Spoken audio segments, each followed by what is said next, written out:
Le dernier quart d'heure de Smart Bourse, c'est le quart d'heure thématique. Le thème du jour, c'est justement la gestion thématique, la vague thématique qui est en train de devenir une véritable déferlante thématique. Nous en parlons alors que c'est notre référent en matière de gestion thématique. Vous étiez là pour le premier quart d'heure thématique au lancement de l'émission, Mohamed Amor, directeur général de Thematics Asset Management. Bonsoir Mohamed. Bonsoir Grégoire. Merci beaucoup d'être là. Commençons quand même par un petit coup d'œil dans le rétroviseur 2022. Comment est-ce que ça s'est passé pour Thematics Asset Management en termes de collecte, en termes de produits? Comment vous avez vécu cette année qui reste une année pour les livres d'histoire? C'est exactement ça. Ça a été vraiment une année incroyable. Vous en parliez avec vos invités juste avant. On a eu le retour de l'inflation après 20 ans de disparition, des banques centrales qui ont l'air de paniquer, et un marché qui nous a fait ce qu'on apprend dans nos premières années, dans les livres des premières années d'école de commerce: d'inflation, des taux qui augmentent, j'achète des valeurs cycliques et des valeurs de qualité discutable. Nous, on fait tout l'inverse, des valeurs de qualité, de croissance. Donc ça a été plutôt une année macro qu'une année stock picking. Et nous, ce qu'on a continué de faire, ce qu'on a vu d'ailleurs, en tout cas dans cette année, dans laquelle la gestion thématique, gestion action, action internationale, gestion de conviction, c'est qu'il y a eu une vraie distorsion entre les fondamentaux des sociétés qu'on suivait, des managements qu'on connaît, des produits, des univers concurrentiels qu'on suit et qu'on maîtrise très bien, et la valorisation de ces derniers. Parce que les multiples ont souffert. Quand les taux augmentent, fatalement, les multiples en ont pris un coup, ils se sont écrasés. Il y a vraiment eu là de bonnes opportunités à prendre, et tout notre travail pendant cette année-là, ça a été de garder la structure des portefeuilles, de garder cette exposition thématique, de ne pas la déformer, pas déformer la promesse client, tout en allégeant le risque. C'est des moments clés pour valider les convictions qu'on peut avoir, notamment dans la gestion thématique, et vous nous le rappelez à chaque fois, construire une thématique, ça prend 18-24 mois, donc on met vraiment ses convictions sur la table. Et comment les clients ont réagi? Est-ce que justement, ils ont compris l'idée que les fondamentaux des thématiques dans lesquelles vous opérez, chez Thematics AM, Mohamed, que ces fondamentaux-là étaient toujours là, et que derrière les effets de marché, le choc de taux, le choc de valorisation, etc., les fondamentaux de ces thématiques, ces grandes thématiques que vous adressez, restaient intacts? On a eu une vraie résilience de la part de notre clientèle, et c'est même allé un peu plus loin. Donc ils ont très bien compris les thèmes. Les personnes, les investisseurs auxquels on s'adresse, nous, c'est des investisseurs qui ont besoin de comprendre le sous-jacent dans lequel ils investissent, le thème, et aussi d'avoir un certain sens dans leur investissement. Donc en général, quand ils ont investi chez nous, c'est parce qu'ils ont compris les thèmes. Ils en ont compris les enjeux, ils en ont compris les risques, ils ont aussi compris la manière dont pouvait se comporter l'investissement qu'ils faisaient chez nous. Et cette année, on peut prendre l'indicateur de la collecte. On a eu une collecte brute qui a dépassé le milliard, une collecte nette qui est positive, et aussi des investisseurs qui se sont montrés très malins. On n'a pas plus collecté qu'après les gros chocs de l'année passée, donc en mars, en juillet, sur le dernier trimestre. Et ils nous ont là aussi manifesté leur confiance sur des stratégies qu'ils connaissaient très bien, sur la sécurité, sur le fonds méta, qui reprend l'ensemble des thématiques. Donc on a eu des investisseurs qui, parce qu'ils avaient eu toute cette partie d'apprentissage, d'éducation sur les fonds thématiques, qui ont saisi l'opportunité pour se dire, ce qui se passe sur la technologie, est-ce que c'est pas un moment, une porte d'entrée après des valorisations qui leur paraissaient un peu excessives sur la reprise post-Covid ou 2021.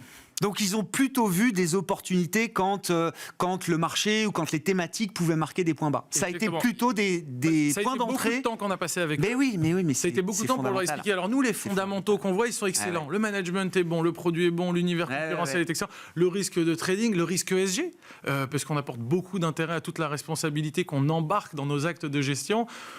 On est vraiment tous les voyants ouverts, mais voilà pourquoi la valorisation n'est pas bonne, et ils nous ont écoutés, et je pense que bien leur en a pris avec le mois de janvier qu'ils sont en train de rencontrer, même si je pense que ça sera plutôt sur la fin de l'année qu'ils en tireront les bénéfices. Je suis totalement en ligne avec ce que disait mon confrère de la belle maison qui est la Banque Postale AM. On va peut-être entrer dans une période de récession en Europe, aux États-Unis, et là les valeurs dites cycliques ou les valeurs de qualité discutables vont souffrir, et les gens reviendront sur de la croissance séculaire, de la croissance de long terme, de la vraie visibilité et de la qualité. Non, mais je trouve que c'était vraiment ces années, non, mais oui, puis ces années un peu tempétueuses ou off the charts qui sortent effectivement des historiques qu'on connaît, c'est des années intéressantes qui permettent justement encore une fois de valider les convictions et de solidifier peut-être la relation client qu'on peut avoir avec ses partenaires investisseurs. Pour une histoire entrepreneuriale, mais bien sûr, l'équipe est très ancienne, bien sûr. et expérimentée. Oui. Mais c'est quoi, 2015 Thématique, c'est 2019. 2018, les lancements des fonds. Ouais. On a fait le Covid. La guerre en Ukraine, le retour de l'inflation, un contexte totalement haussier et euphorique en 2019. Donc ils nous ont vus dans tous les cas de figure. Et on continue, nous en tout cas, ça c'est l'état d'esprit à la maison, et je voudrais vous le confier, c'est à gérer nos actifs, les actifs qui nous sont confiés, les actifs de nos clients qui nous sont apportés avec beaucoup de sérénité. Parce qu'encore une fois, on a un travail de spécialiste, on connaît et on gère avec beaucoup de conviction les univers et les portefeuilles qui sont les nôtres. Et derrière la conviction, il y a l'expertise qui est indispensable pour justement livrer les convictions les plus fortes à ses clients et ses partenaires. Nouvelle conviction d'ailleurs, j'allais dire, l'industrie vous a pas attendu pour lancer des stratégies autour de la transition climatique. Donc ça, c'est la nouvelle stratégie qui a été lancée, c'est ça, avec Mohamed. un positionnement un peu Alors différent. voilà, c'est ça la question. C'est maintenant que l'industrie, tout le monde s'est mis au diapason de cette thématique d'investissement. Qu'est-ce qui va faire la différence dans l'approche de thématiques ? Nous, on a décidé de regarder un petit peu ce défi climatique et de se dire qu'est-ce que nous, on peut apporter comme touche avec notre savoir-faire, toujours en tant que pure player sur la partie thématique. Comment on peut combiner ça avec ces enjeux de climat, avec cet accord de Paris. Et on a décidé de regarder toutes les sociétés qu'on pouvait identifier, toutes les sociétés qui étaient capables de faire face à la pression réglementaire, à la pression des investisseurs, qui les poussent de plus en plus à s'aligner avec ces objectifs de Paris, ces fameux 7% par an de réduction des gaz à émissions à effet de serre. Et quand on a regardé un petit peu, en croisant les différentes expertises de thématiques, sur l'eau, la sécurité, l'intelligence artificielle, la robotique, l'économie de l'abonnement, le bien-être, les sociétés qui étaient le mieux positionnées pour faire face à ça, on a vu qu'elles avaient déjà intégré les coûts pour cette transition. Pour s'aligner avec ces objectifs climatiques.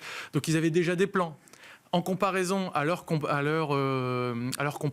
à leurs concurrents, qui ne l'ont pas fait. Donc, ils ont déjà embarqué des coûts, ils ont déjà un prévisionnel, et demain, c'est de la marge future qu'ils vont encaisser parce qu'ils envisagent ça de la meilleure manière qui soit. Donc, le positionnement de cette stratégie, c'est d'identifier ces sociétés à travers le prisme thématique qu'on connaît très bien, en appliquant des critères à la fois quantitatifs et qualitatifs sur cet aspect. Mais ça veut dire une stratégie assez inclusive. Ce que je comprends, c'est que vous allez chercher la capacité des entreprises, ou les entreprises qui ont la meilleure capacité à être crédibles sur les engagements que tout le monde prend aujourd'hui, d'être alliés. Et voilà, qui le montrent, qui le délivrent et qui l'exécutent. Exactement. Voilà. On a plein de petits indicateurs, les SBTI.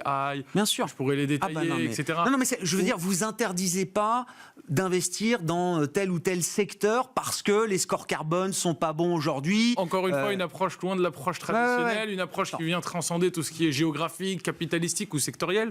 On va pas juste investir dans l'énergie, les futures énergies propres ou pas. On ne va pas se contraindre à ça. On va voir ce qu'on a aujourd'hui. C'est des sociétés en général qu'on connaît bien. Et parmi celles qu'on connaît bien, quelles sont celles qui prennent des mesures concrètes ? Quelles sont celles qui vont passer cette exigence réglementaire, cette exigence des investisseurs avec beaucoup de sérénité, puisqu'ils ont déjà implémenté les coûts, ils ont une vision, ils adaptent le produit, ils adaptent leur démarche, ils adaptent leur communication. Et ça va leur permettre de se différencier par rapport à leurs concurrents. Un mot sur l'avenir de la gestion thématique et de la place de la gestion thématique dans l'industrie de la gestion d'actifs. Vous nous avez parfaitement expliqué comment on était passé d'une gestion un peu satellite ou un peu diversification chez les grands allocataires, j'entends, à quelque chose qui devient de plus en plus cœur de portefeuille, cœur de stratégie. Exactement. C'est quoi la prochaine étape de l'intégration de la gestion thématique dans ces allocations et dans ces patrimoines ? Ce qu'on voit aujourd'hui, et aussi grâce à notre partenaire, Natixis Investment Manager, où on a vraiment un spectre extrêmement large de clients qui nous font confiance. Ça va de l'investisseur particulier à l'institutionnel, fonds de retraite, fonds de pension, mutuelles, etc. Leur approche de la thématique, aujourd'hui, ils l'ont intégrée. Donc quand ils ont découvert les thématiques, ils se sont dit, on va attendre quelles sont les nouvelles, on va regarder. Donc ils se sont intéressés, ils ont investi dans une, dans l'autre. Et il y avait un espèce de phénomène où, ce que je vous le disais, tout le monde s'est dit, tiens, c'est une bonne idée de lancer des thématiques. On attend la prochaine. Et donc c'était la surenchère, il faut lancer une thématique nouvelle tous les 6 mois ou tous les ans, etc. Exactement. Et figurez-vous qu'il y a une tendance chez l'investisseur qui est totalement différente. L'investisseur est en train de se spécialiser et a un besoin de personnalisation de son investissement. Donc qu'est-ce qu'il regarde maintenant ? Il regarde le thème. mais surtout les différents verticaux, les différents segments des thèmes.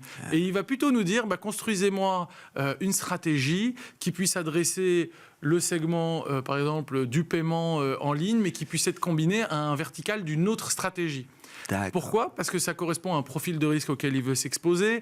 Pas mal de choses, bien entendu, dans cette approche à vérifier avec les équipes de gestion, etc. Mais l'investisseur devient de plus en plus spécialisé, intra-thème, plutôt que d'aller vers des nouveaux thèmes où c'est la course. Et d'ailleurs, vous nous l'avez expliqué très bien. Enfin, je veux dire, le monde des thématiques à adresser, il est fini. C'est-à-dire qu'il évolue. Il est limité. Il évolue. Il y a encore des nouveaux thèmes qui vont naître. Mais un thème, c'est 18 mois. Exactement. Un thème, pour pouvoir, tel qu'on le fait chez Thématiques, un thème, pour qu'il soit valable, il faut qu'on ait une croissance séculaire identifiable et identifiée sur 10 ans, 15 ans, 20 ans, 25 ans. Il n'y en a peut-être pas 50. Il n'y en a pas 50. Mais ça veut dire que là, on entre dans une phase d'approfondissement des grandes thématiques. Exactement. Et là, on le voit, le phénomène arriver plutôt des investisseurs qui sont extrêmement sophistiqués, avec une approche qui va être vraiment du segment picking à l'intérieur des stratégies. Et ils vont nous pousser à avoir des réflexions qui sont multithématiques. Et à l'intérieur de ces thèmes, aller choisir des segments. Et c'est ce qu'on voit aujourd'hui, les différents mandats sur lesquels on s'interroge et qu'on gagne. Aujourd'hui, c'est sur ça. Merci beaucoup Mohamed, merci d'être venu nous éclairer comme vous le faites régulièrement sur l'industrie de la gestion d'actifs au sens large, la gestion thématique en particulier. Mohamed Amor, directeur général de Thematics Asset Management, qui était l'invité du dernier quart d'heure de Smart Bourse ce soir. On se retrouve demain à 12h30 en direct sur Bismart.